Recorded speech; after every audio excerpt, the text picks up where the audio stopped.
One day, Buddha sat under the Bodhi tree, listening to the breeze rustling leaves like whispered secrets. A disciple named Ananda approached. His face troubled, his voice trembling with unspoken anguish. The midday sun filtered through the leaves, casting soft patterns on the earth below. Birds chirped a gentle melody, complementing the soothing flow of the river. "Ananda, tell me, whose thoughts are troubling you most? The villagers or your own fears of inadequacy?" Buddha asked softly. Ananda hesitated, his thoughts swirling like the currents of the river he often meditated beside. "Anand, your heart carries a weight unseen by others. Speak, for words can lighten what burdens the soul," said the Buddha. "My disciple, let me share with you a parable," Buddha said, his voice steady yet overflowing with wisdom. "Once, a farmer came to me angry, clutching grievances tightly, like a bag of stones weighing him down. He hurled insults, his words venomous. Attempting to shatter the peace surrounding the grove where I sat, I smiled, letting his words fall away like dried leaves shaken loose from a mighty tree." Buddha continued. "Many wrestle with the notion of enough, comparing themselves against ideals they do not fully understand. But let us not rush to conclusions. Tell me, Ananda, if a gift is offered but refused, to whom does it belong?" Buddha asked. Ananda paused, considering the metaphor, allowing his mind to settle into the deeper meaning behind the inquiry. "It remains with the giver," Ananda replied hesitantly, his tone soft yet imbued with growing awareness. "Exactly so," Buddha affirmed, his smile spreading warmth like sunlight spilling through a canopy of leaves. "The judgments others cast upon you are gifts. Laden with burdens you are not compelled to accept. Their opinions are mirrors of their own minds. Distorted reflections they believe define your spirit. But your essence, Ananda, remains untouched, undistorted, undiminished by their fractured perceptions," Buddha explained. Ananda nodded, the metaphor weaving into his understanding like threads forming the fabric of self-realization. "Just as this river flows, your efforts, too, are enough when they honor your true nature." Another disciple, Sita, spoke up, her voice colored by her own doubts. "Imagine a tree deeply rooted. The winds may bend its branches, but its foundation remains unmoved." Buddha added, "Strengthen your inner foundation by aligning your heart with compassion and your actions with integrity," Buddha instructed. "The judgments of others are but gusts of wind. Their transience should not displace your inner tranquility," Buddha advised. Ananda began to reflect upon his own reactions, peeling away layers of fear that shielded his fragile ego. "Master, it seems as if letting go requires constant vigilance," Ananda said.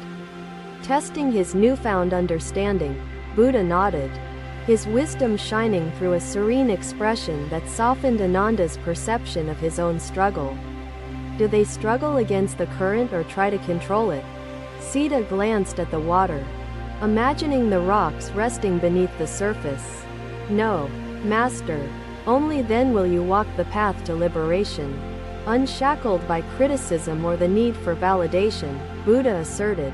Ananda felt a shift within his heart, like a stone breaking loose from soil, revealing space for growth. The rocks do not fight their place in the river's journey, nor do they strive to change it. In stillness, they find harmony with the current, neither resisting nor clinging. So must we learn to find balance, releasing the need to be more than we are. The Buddha's words washed over the disciples, each one reflecting on their own silent battles with inadequacy. Another day, another gathering under the Bodhi tree, where disciples sat, seeking clarity from Buddha's timeless teachings. The breeze carried whispers of leaves, harmonizing with murmurs of disciples, their hearts yearning for freedom from self-doubt. Buddha sat serenely, his presence anchoring the gathering, his gaze penetrating truths unseen by troubled minds. "Tell me, What burdens your hearts today? Buddha asked, his voice inviting reflections shaped by personal struggles and inner turmoil. One disciple, Maha, spoke hesitantly, his voice trembling like dew on a fragile leaf. Master, my reflection is clouded, distorted by criticisms, rendering my worth indistinguishable from their harsh opinions, Maha confessed. Buddha nodded, his acknowledgement enveloping Maha with warmth, holding space for vulnerability without judgment. Imagine a mirror smeared with grime, Buddha began. It cannot reveal truth until cleansed with care and precision. The judgments of others are but dust upon the mirror of your mind, obscuring yet not altering your essence. Your task is to cleanse the mirror, purging distortions, aligning reflection with truth, not expectations others impose. Maha lowered his gaze, the metaphor resonating deeply, sparking inquiries within his restless spirit. Master, how does one cleanse a mind burdened by criticism that clings persistently like stubborn stains? Maha asked. Begin with mindfulness, Buddha replied. Observe thoughts, detach from their grip, dissolve judgment's weight through clarity of awareness. To reflect clearly, you must ground yourself in authenticity, intentions rooted in compassion, actions guided by integrity, Buddha explained. The disciples absorbed Buddha's wisdom, their silence heavy with contemplation, hearts brimming with unspoken revelations. Let me share with you another parable, Buddha said, his voice steady yet flowing like a stream. Once, a merchant polished a tarnished mirror endlessly, seeking perfection through relentless external validation, yet the mirror refused clarity, its distortion stemming not from its surface but from the merchant's wavering mind. The merchant turned inward, confronting fears woven into the fabric of his being, cleansing not the mirror but his thoughts.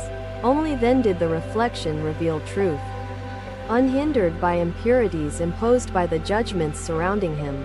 The disciples exchanged glances, pondering their own mirrors, their reflections fractured yet yearning for alignment. Buddha continued, criticism is transient, its permanence depends solely on your choice to accept or release its weight. Each word spoken about you is a leaf. Some fall gently, others cling, yet none alter the tree's roots. Root yourself firmly in virtue, grounding your identity in actions rather than fleeting perceptions, Buddha advised. Maha, emboldened by wisdom shared, asked, Master, can self-reflection truly illuminate the path to freedom from judgment? Buddha answered, indeed, self-reflection reveals intentions, refines actions, aligning outer deeds with inner truth, dissolving disparity between them. Do not seek perfection in others' eyes. Perfection lies in harmony, embracing imperfections with acceptance and growth, Buddha counseled. Maha felt the grip of judgment loosening, replaced by a burgeoning sense of clarity within his evolving awareness. Buddha's teachings wove together, forming a tapestry of insights guiding disciples towards liberation, untethered from critical voices. Their hearts, once weighed down, now lifted, following the rhythm of wisdom, like rivers returning to the ocean's embrace.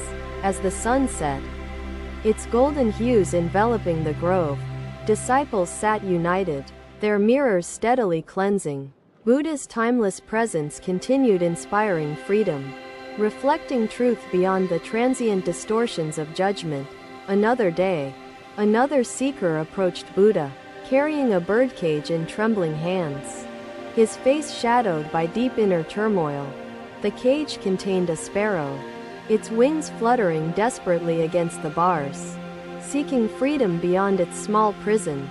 Master, I bring this cage as a symbol of my existence, the seeker said, voice heavy with grief. I feel trapped by judgments surrounding me, unable to soar freely, burdened by words that cage my spirit, he continued. Buddha watched the sparrow calmly, his presence infusing the moment with a profound stillness amidst the seeker's distress.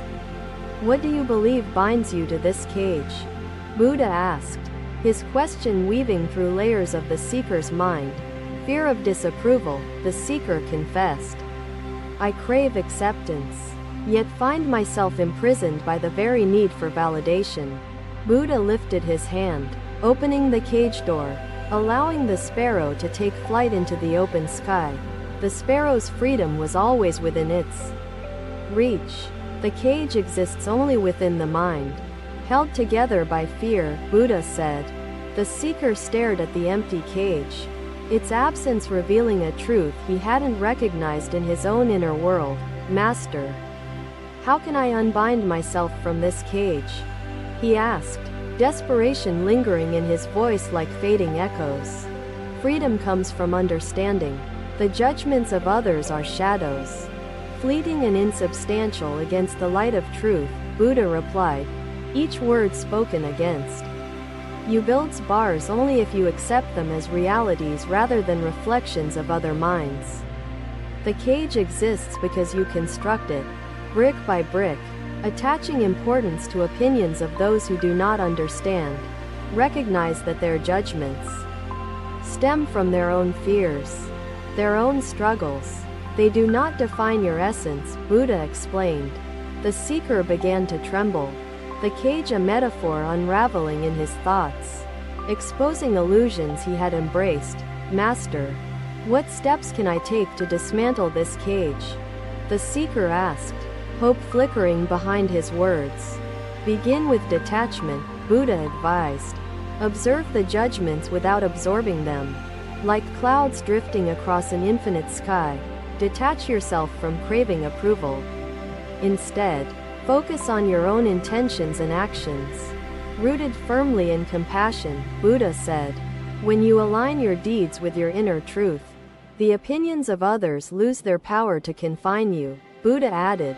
The seeker nodded, understanding that his worth must come from within, not from external validation or fleeting praise. Buddha continued, consider this sparrow. It knew freedom because it trusted the sky to hold its wings without judgment. Trust the foundation of your being, rooted in virtue. Let your actions echo your truth louder than any criticism.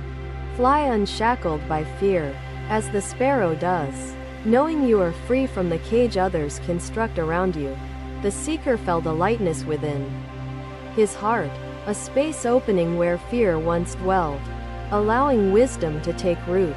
Buddha's words resonated deeply, shedding light on paths previously obscured by attachment and the weight of relentless judgment. As the sun sank, casting golden hues across the grove, the seeker thanked Buddha, his spirit brimming with gratitude. The sparrow, now soaring above the treetops, symbolized the seeker's journey toward liberation. Unbound by the fears of others, Buddha turned to his disciples, his presence illuminating the gathered assembly with wisdom transcending the distractions of the world. Remember, Buddha said, true freedom lies not in fleeing judgment but in releasing its hold upon your mind and heart. Live with integrity, harmonizing your actions with your truth, and you shall know a peace that endures beyond fleeting words. The disciples sat in contemplative silence, absorbing Buddha's teachings, their minds slowly disentangling from fears bound by judgment. In time, the grove fell quiet, the wisdom imparted leaving ripples across hearts seeking serenity beyond their self-imposed cages. Tell me, Sita, does this pebble seek to be a flower? Or this flower wish to be a pebble? Sita shook her head, her brow furrowed in reflection. No, Master. Thank you for watching. Buddha's teachings are always with you. Subscribe to our channel and we will see you in the next video.